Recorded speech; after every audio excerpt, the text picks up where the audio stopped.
Makanya ada seorang kiai di Rembang itu unik. Jadi kalau ada orang anaknya sekolah di jurusan teknologi atau sains atau apalah yang umum malah boleh.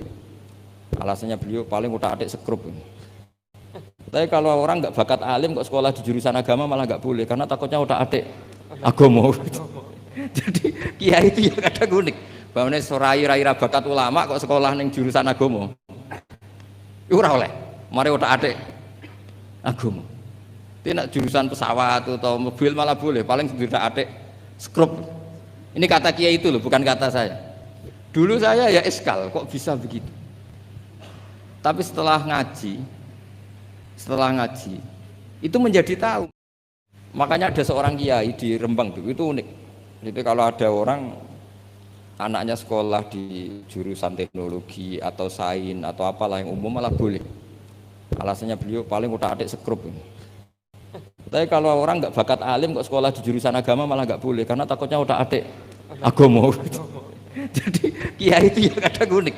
Bahwa sorai rai bakat ulama kok sekolah ning jurusan agama. Iku ora oleh.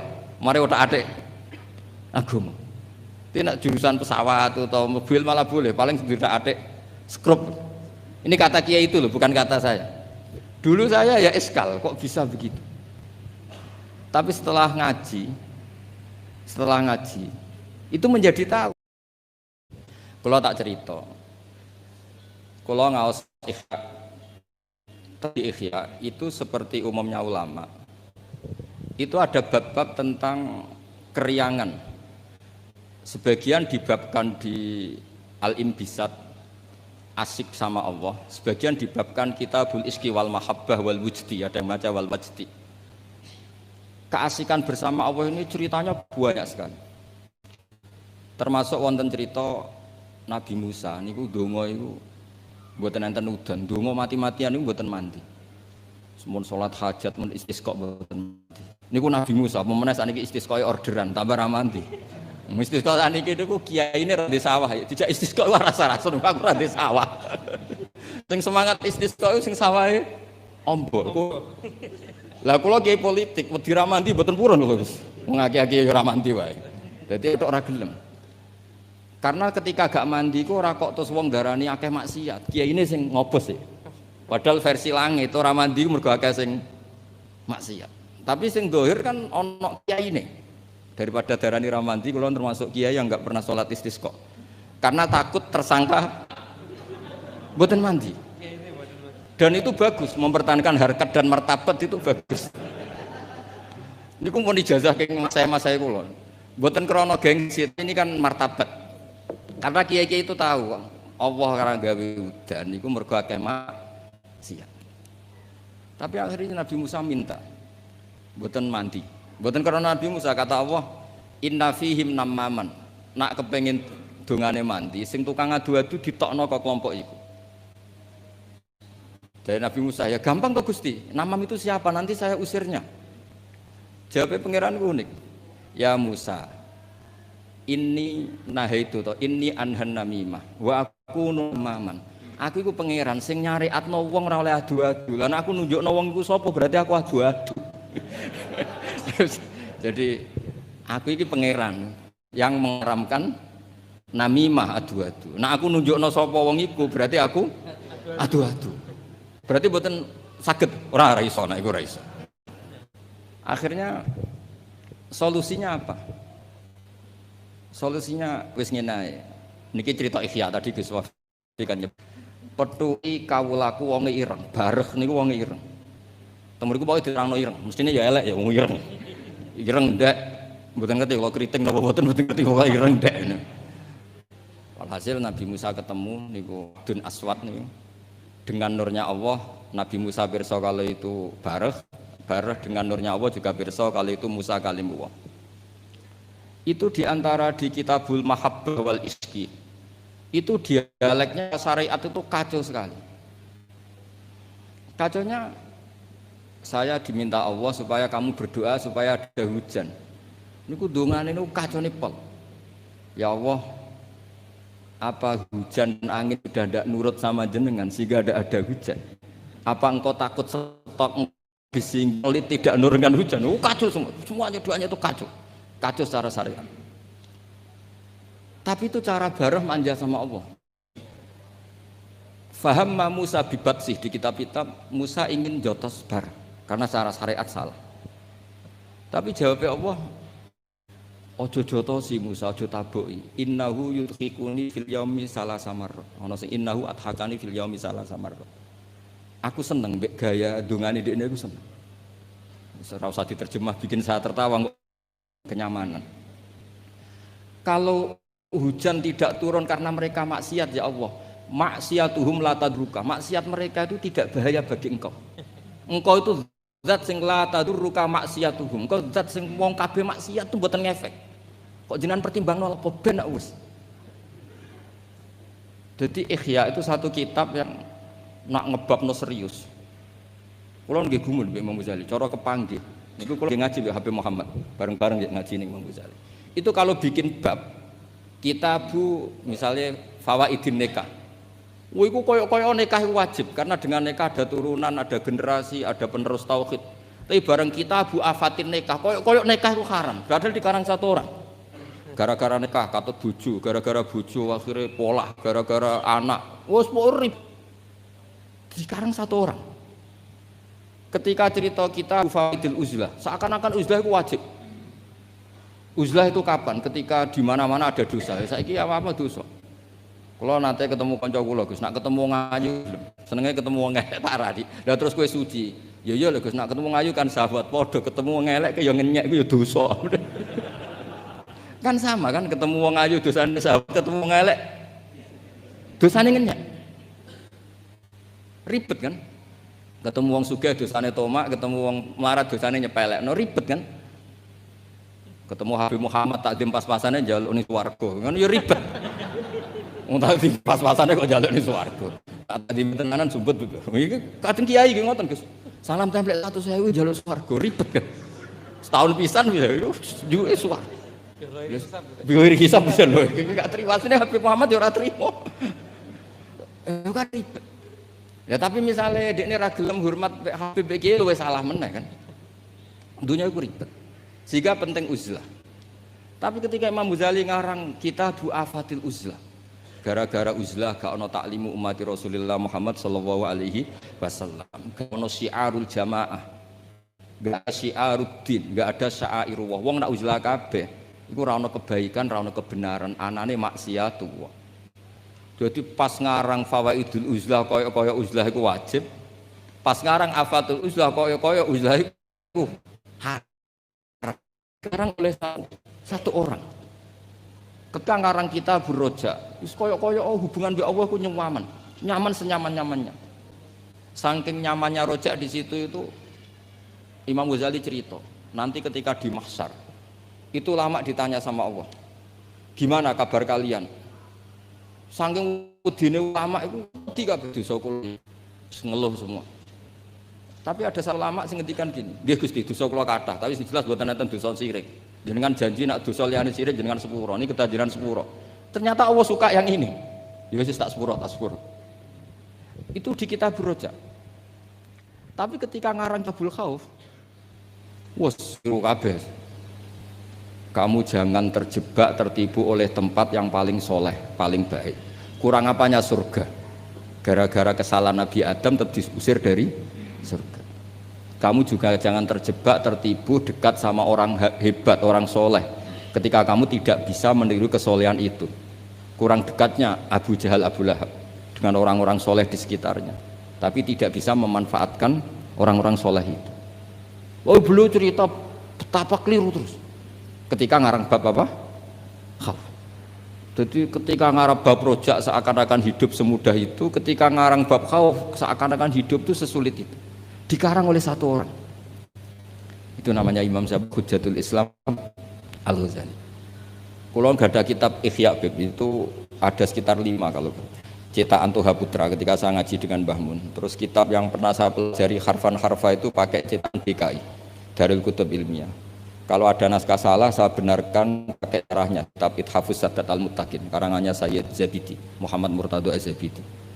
Beliau dengan kita kira-kira ya saya, Mbah Mun, Mbah Zubair, Kiai Fakih Mas Kumambang, terus beliau pernah ngaji Kiai Mahfud Termas, Kiai Mahfud ngaji abahnya Kiai Abdullah ngaji Kiai Abdul Manan. Kiai Abdul Manan ini awaluman sing dari Jawa sing yulazimu Sayyid Zabidi. Terus orang Indonesia itu luar biasa. Kiai Abdul Manan ini pertama Kiai Jawa sing mulazamah kalian Sayyid Zabidi Sohibul Ithaf.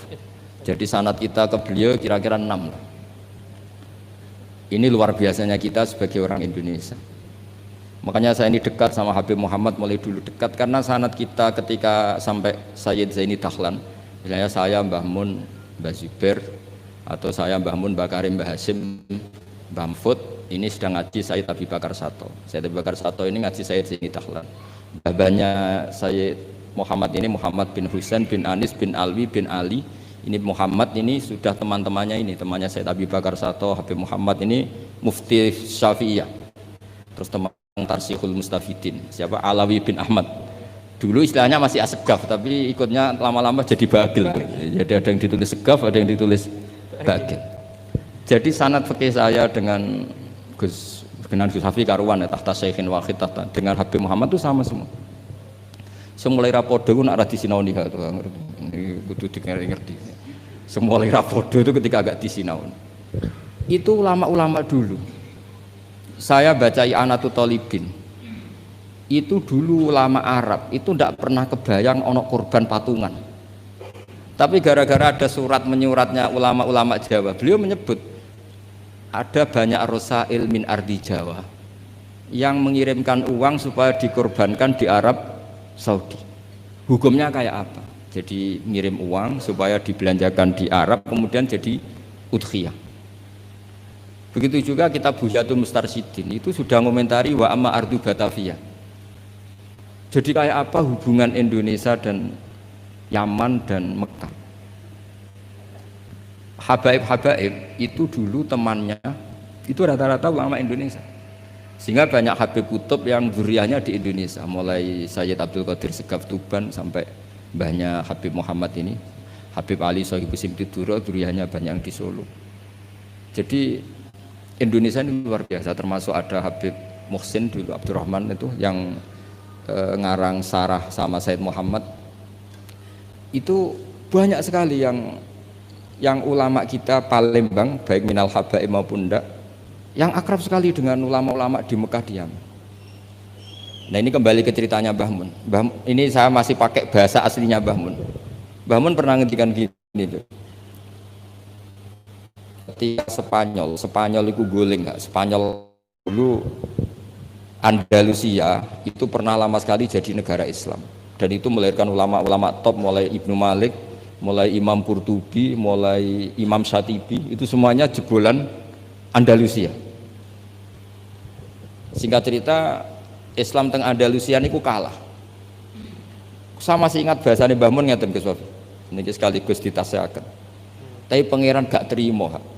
Nak bumi sing dinggo sujud iku kalong.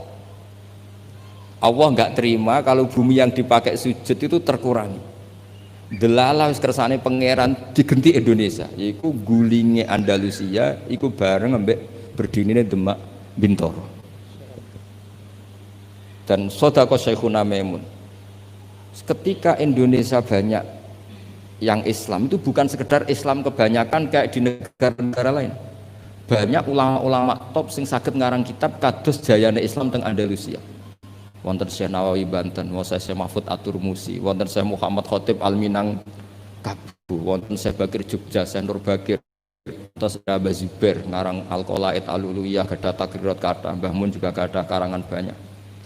Karena Dewi Mbah Mun saya masih ingat betul, Allah gak terima nak bumi sing dienggo sujud goleng ra ono gentine. Sing digawe gentine cara Mbah Mun niku Indonesia. Lah sakniki delok pola-pola Rabitatul Alam Al-Islami ketika istifta hal-hal yang krusial kayak Tausiatul Mina, Tausiatul Matof. Saya masih ingat betul di antara yang ditanya itu Syekhina Kiai Haji bin Zubair. Itu mirip kalau ada kitab niku Gus Wafi, Qadayal Haji wal Umrah. Itu milik resmi Hayatul Ulya Wahabi. Itu ternyata di situ juga menyertakan fatwa-fatwa ulama dari Jawa, termasuk merujuk Syekh Muhammad Khatib Al-Minangkabau, Syekh Nawawi Banten.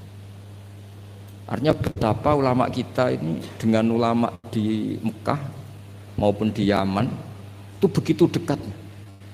Sehingga ini saya punya bukti di kitab Al-Iqdul Farid, di antara orang-orang Indonesia yang disebut Said Muhammad, di sini ada Habib Salim Jindan. Beliau pernah istifadah sama Habib Salim Jindan, Habib keluarga Queen Al-Habsyi yang Abdurrahman ya. Itu mulai dulu. Sehingga kalau suwon santri-santri sing teng mriki nderekaken Gus Wafi, kula nate mriki ketika Mbah Mun dulu meresmikan pondok ini, saya datang ketika ada ijazah Thariqah Sadziliyah atau mriki kula hormat mriki. Pas itu dirawuhi kalau nggak salah Pak Ganjar sama Gus Saiful Yusuf sih. Pak Saiful Yusuf. Yai cerita mazhab napa Sadziliyah. Saya masih ingat pernah didhawuhi Yai, hak Wafi iku bejo mergo genteni Mbah Rozak dhisik sing nggawa Sadziliyah ning kawasan Solo iku Mbah Rozak. Mbah Rozak iku nggih berarti bin Abdullah sih. Kan Mbah Mahfud, Mbah Dimyati, Mbah Rozak sing bin sinten? Abdullah bin Abdul Manan. Terus riyen Mbah Mahfud sing nekuni usul fikih, terus Mbah Mahfud digenti Mbah Dimyati teng pundi? Termas, terus sing Thariqah Sadziliyah niku dibeto Mbah Abdul Rozak. Terus kula suwun niki sanad musalsal saking guru-guru dan ndak pernah meninggalkan kitab Ihya. Kula riyen nggih sering belajar bareng kalian Gus Kamil nggih sak kamar kula banyak tahu tentang kitab I'anatut Thalibin Ihya. Kula jek eling kula riyen sinau ana ngangge kitab Gus Kamil pancen gentosan. Riyen niku terus duka ya. Oh, duka saking susah urip terus pundi kitab gentenan dhisik. Di kula niku eling kula niku ngangge kitab mengke dienggo Gus Sofur, kadang Gus Kamil damel kitab mengke kula damel. Mbok saking malese tuku ra duwe dhuwit, mbok saking belinge wong anggaran go tuku kitab go liyane niku mboten sing jelas udzon niku haram. Dadi ngoten mawon dadi serasa dijerok-jerok, sing jelas udzon niku haram. Meskipun resiko husnudzon kadang ya bodho, karo nakal di husnudzoni gitu. Tapi dulu itu kalau jeling dawuh Gus Sofur, dhisik wong belajar i'anah ku setengah hafal. Kenapa setengah hafal? Karena ada bahsul masai. Yai ini wong alim alamah. Niku nak musyawarah nggih dibantai tiyang kathah. Kula jek menangi Abah kersa dadi lajnah Gus. Karena Yai ini nggih cerdas tenan, tapi kadang-kadang cerdasnya wong dikalahno ambek selera. Kula jek eling debat. Sampean ndak harus ikut mazhab ini ya. Kepiting cara sampean halal apa haram? Umumnya wong. Haram kan apa ya halal? Polling ndak usah benar apa salah, polling saja. Halal apa haram? Umum. Halal kan? Kemuni halal alasannya apa? Ketika orang yang bilang halal ditakoki, yuyu hukumnya piye? Mesti muni haram. Mergo yuyu ku amfibi. Tapi alasan yang sama kan ada di kepiting. Yuyu haram kan enggak masalah, cilik tapi nak kepiting haram kan eman-eman. Padahal ketika ngaramno yuyu alasannya amfibi kan. Kalau alasannya amfibi berarti kepiting tetap menang kan? Karena eman. Nah singkat cerita gini Gus Wafi, ketika debat saya masih ingat betul. Ya tentu yang bantah itu bukan anak sarang tapi delegasi dari yang lain. Tapi gambar di mulut itu niku ya kepiting kirang setunggal. Walhasil saroton itu maknane apa? Jawab Yai saya masih ingat betul, sampai tak ingat bahasa Arab. Lau suwirol kalbu bisalah sati arjulin akultum innahu ghairu kalbin. Saiki misalnya asu digambar sikile mok telu apa terus gak asu. Wong kurang sikil sitok kok ribet. Jadi, saya itu masih menangi ya itu kersa dadi napa musokheh terus debat. Jadi memang watak dari ilmu itu memang ada naket, ada intikot. Tapi tentu tetap menjaga adab. Jadi dulu Mas Zubair ya kadang di era Mbah Mun itu beda. Dulu Mbah Zubair itu tak fanatik. Kalau ada buyutun mutalasikoh, ada rumah jejer-jejer, meskipun namanya zakulun bismin, meskipun namanya beda-beda, terus satu. Tapi era Mbah Mun, ya sudah kalau namanya zakulun bismin, ya sudah boleh banyak. Makanya jenengan ampun kaget kalau suatu saat putrane Yai fatwanya secara fikih beda dengan abahnya itu biasa. Dulu Taqiyuddin As-Subki sama Tajuddin As-Subki itu kitab dikarang abahnya, disarai anaknya.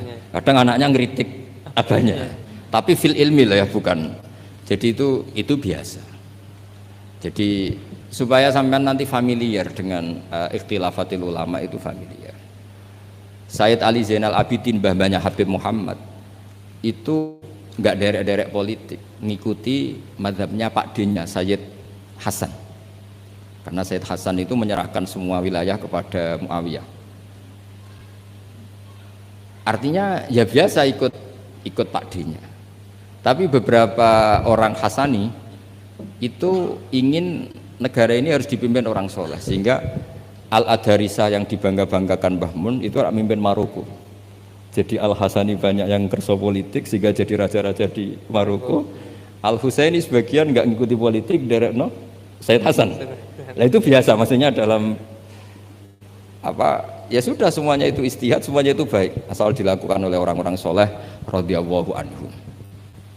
Di kalau badhe tabarruk ngingat yai niki sekaligus kula ngenang betapa Mbah Mun kersane dituruti pangeran.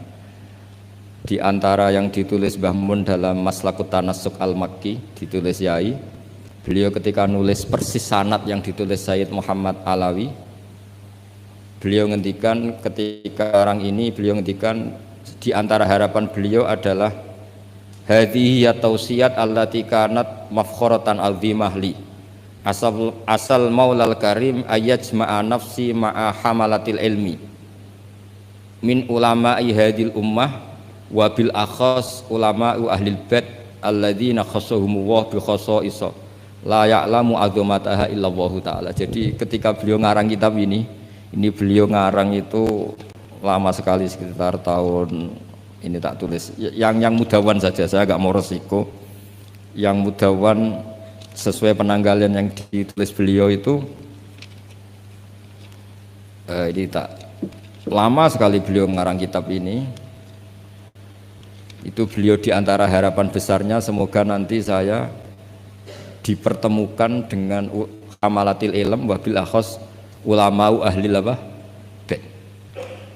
Dan ternyata betul beliau ditakdir wafat di Mekah, dan bukan sekedar di Ma'la, tapi Ma'la yang dekat Abuya Sayyid Muhammad. Sama masih ingat didawi Sayyid Ahmad, coro jawane maknane nak sekedar ning Ma'la iku akeh.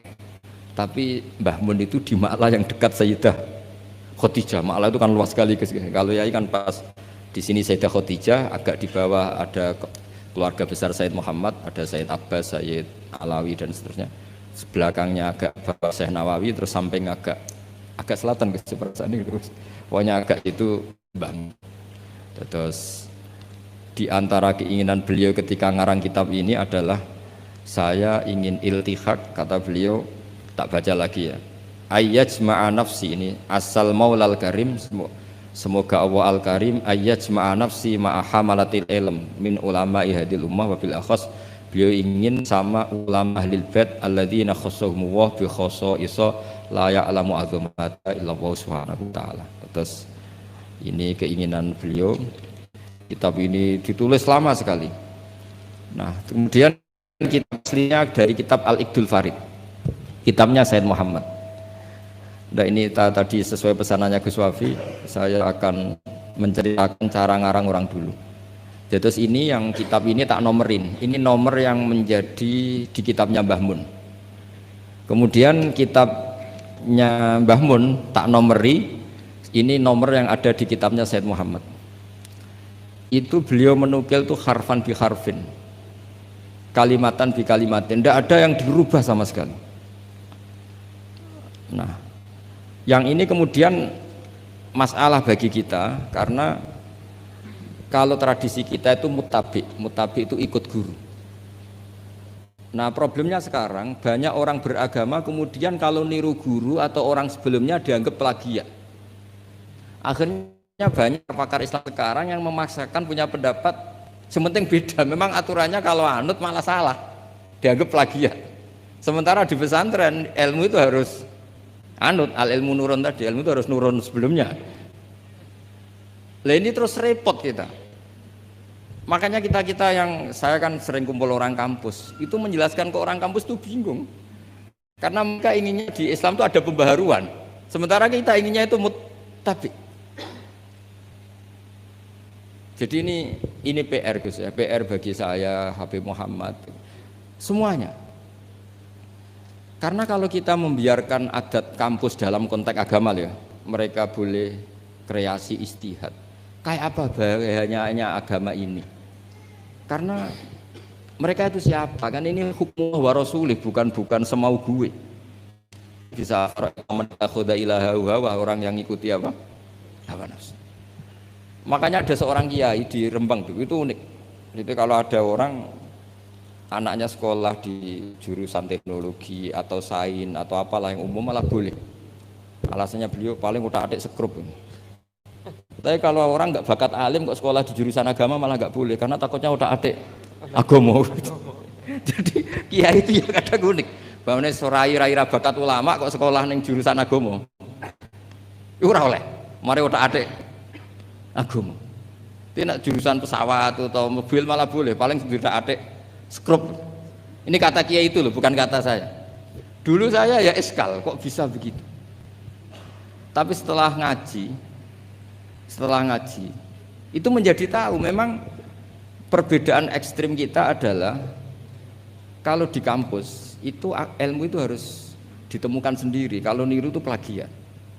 Di pondok kalau niru itu mubtadi, bukan muttabi. Akhirnya ribet. Makanya akhirnya terus kita bagaimana? Bangun ngendikan alal akhir ayakun arifan bi zamani, mukbilan bisani, arifan bi zamani dan seterusnya. Ya sudah materinya sama tapi dikemas yang beda. Nah ini yang kenangan saya sama Mbah Mun. Mbah Mun tuh kalau nerangkan tauhid aslul wujud.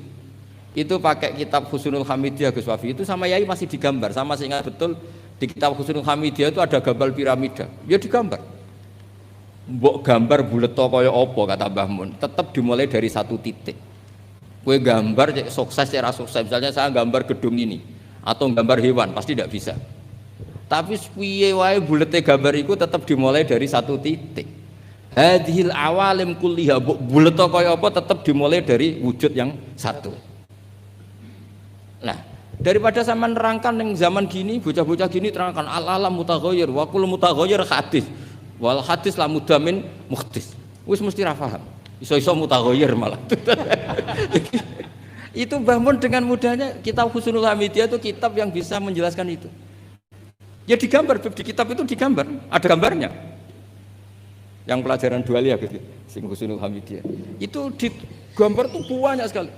Tapi kata yang ngarang itu hadis surah banyak seperti ini dimulai dari satu titik. Lah titik ini namanya nuqtatil wujud. Imam Amudi itu jadi wali itu bukan karena khusyuk, karena dia ahli matematika. Itu imam yang didolakan Syekh Mahfud At-Turmusi. Imam Amudi itu ahli matematika, dia jadi wali kan ahli matematika, dia pakar usul fikih. Ketika dia di surga, ini kasusnya para wali. Ketika mau masuk surga bersama Allah, kamu jangan ke surga dulu. Malaikat-malaikat saya ajari matematika. Malaikat 100 sekolah itu disuruh belajar matematika saya. Karena memang ditanya, bukan kamu itu siapa? Saya ini guru tauhid. Sama malaikat protes kan dikomplain, masa ditanya enggak jawab. Sama Allah, silahkan kalian mendengar cara dia mengajarkan tauhid. Malaikat yang ngono diterang. Nisbatus naini wassalasa wal arba ila ma nihayatalah. Minal uluf terus itu sama nisbatnya kanisbatis naini ilal wahid. Artinya kullul adat, jumlahnya berapa, nisbatuhu ilal wahid adalah far'un. Mbok adat loro ya nisbah ilal wahid far'un, 3, 10, 1000 tetap asal usulnya satu. Mbok alam bulet kaya apa? Mulai ana sing Habib ra Habib, mulai macam-macam ngeten iki. Ana sing ngaji niat golek ilmu, ana sing penting ra nang omah. Wes ana sing golek ngaji awale ora kepengin paham Gus. Delok Kiai Barokah seribet kan Gus. Awale ora kepengin paham. Pokoke delok Habib Muhammad Barokah. Gak penting paham. Mulane ngajine semua delok. Kalau ajane ya ape gelo tapi yo piye Bapak semuanya. Wong hadise man ro'ani wa man ro'a man ro'ani. Dakhalal jannah. Ora ana hadis man fahima anni wa alhamdulillah hadisnya man ro'ani wa man ro'ani dakhalal jannah. Jadi banyak orang ngaji dari awal wis niat ra paham. Itu Imam Amuddin nerangno malaikat. Nah, malaikatnya gedeg-gedeg. Betul juga. Jadi lah itu namanya ajarannya sama, yaitu mau menerangkan tauhid. Tapi banyak ulama yang punya cara gimana lebih mudah difahami. Jadi nggak mungkin alam seruat ini sebanyak ini nggak dimulai dari satu. Jadi, nah itu Mbah Mun. Jadi Mbah Mun itu punya seni menjelaskan itu. Jadi saya ulang lagi, terakhir beliau itu mengulang-ulang lagi alal akil ayakuna napa mukbilan bisa'ni napa arifan bizaman itu diulang. Termasuk kenangan saya ketika ngaji tauhid, beliau termasuk pengagum Al-Hamidiyah itu kalau nerangkan seperti itu. Makanya banyak ulama yang cerita kenapa bismillah dimulai dari ba. Rata-rata ulama memberi penjelasan semua Quran itu makna jameknya ada di Fatihah. Fatihah di bismillah, bismillah di ba-nya, yaitu bi kana makana wa bi yakunu ma yakun. Karena di ba ini ada nuqtatil wujud. Semuanya dimulai dari satu titik. Ini ku wujudun wahid, yaitu enggak ada lagi kecuali Allah Subhanahu wa taala. Terus ini cerita revolusinya Mbah Mun, Mbah Zubair dan beberapa masyayikh untuk menjadi ilmu ini lebih mudah. Makanya saya pesen oke lah kita karena bawaan anak sekarang mungkin kita agak kasih atau agak apa gitu. Tapi saya mohon tetap ikuti ulama-ulama dulu. Kayak Mbah Mun, kayak Mbah Zubair tadi, tetap menerangkan tauhid. Tapi daripada sampean tetap menjual al-alam mutaghayyir wa kullu mutaghayyir hadis la budda min muhdis. Wis sing krungu ya ora paham, kadang muni amin ribet kan. Semendingkan gambar mbok apapun ruwete tetap dimulai dari satu titik. Yes, mohon niki kegentenan Habib Muhammad. Assalamualaikum warahmatullahi wabarakatuh.